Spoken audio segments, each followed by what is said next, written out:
Hi everybody, thanks for joining us on this edition of Wheels Afield. I'm Andy Lightbody, Rocky Mountain Television.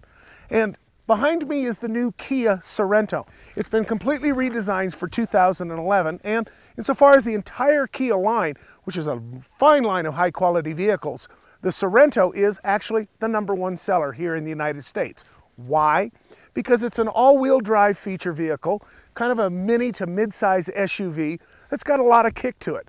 Let's take a look at some of the features here that it's got. This particular model is what they call the EX. Under the hood, you're going to find right now, you've got a 3.5 liter V6 engine that kicks out 276 horsepower. And guess what? It honestly maintains around 23 miles per gallon. So fuel economy wise, it's a lot better than some of the other big SUVs, even some of the other traditional SUVs that are designed to get out into the mud and the rough stuff. This is not. This is more passenger car designed. It's got about 7 to 7.5 inches of wheelbase clearance on it. So you're going to have to watch out when you're out playing in the rocks. The engine itself is very quiet and very smooth. In fact, you can walk up to it and almost not even hear that it's running.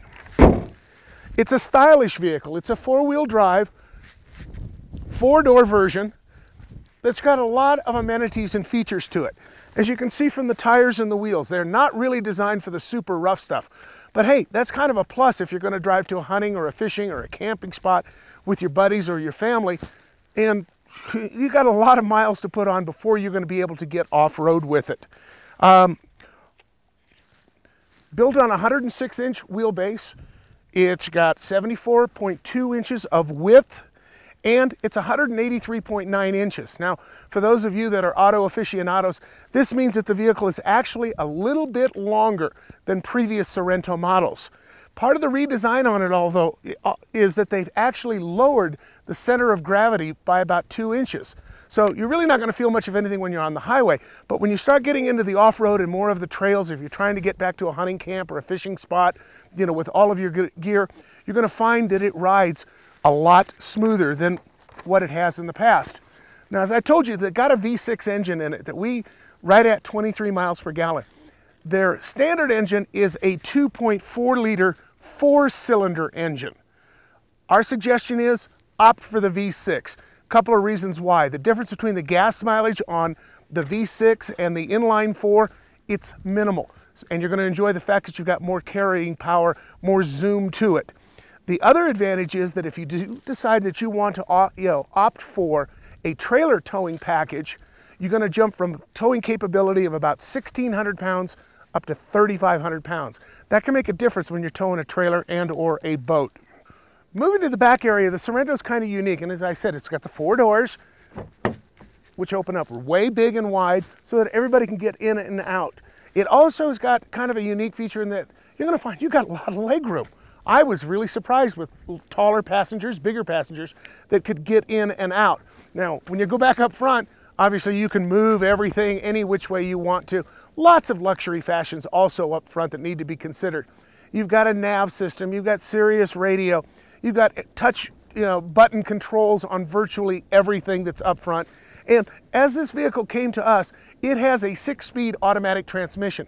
But they've got a feature on it that allows you to actually turn it down so that if you want to try to manually shift, if you're going down a steep grade and want to take it down so that the engine is braking for you, Kia built it in. A couple other of the features that we like to point out: roof rack. If you don't have one, think about it. As soon as you say, nah, I don't think I'll need that much space, guess what? You're going to find out, yes, you do. Because the way this particular vehicle is designed, you can't see it, but there's a 3rd seat back here. Now, it's really designed for kids or short hauling because you're not going to want to be able to take a long cross-country trip if you're stuck here in the back seats. Plus, also, as you can see, look at how much storage space there really isn't back here when you've got, the seats up and it's loaded with passengers. Right now, when these seats are up,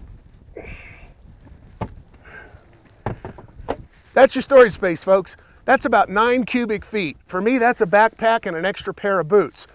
But Kia was thinking ahead. They made it so that all you got to do is flip everything down. With that seat down, now I've got about 37 cubic feet of storage space. if I want to flip the neck seats down, so if it's just me and a buddy or me and one family member and we're going out and getting into the backwoods, I can kick these down. I've got a man cave back here. I've got 72.5 cubic feet of storage space. Plus, also, thank you, Kia, I've got a roof rack. Again, watch out for the ground clearance because you've only got about 7 inches. So watch out for the ruts, watch out for the rocks. Other than that, I like the Sorento. It's what I would call an all-wheel drive vehicle with both style and some kick. Thanks for joining us, everybody, here on this edition of Wheels Afield.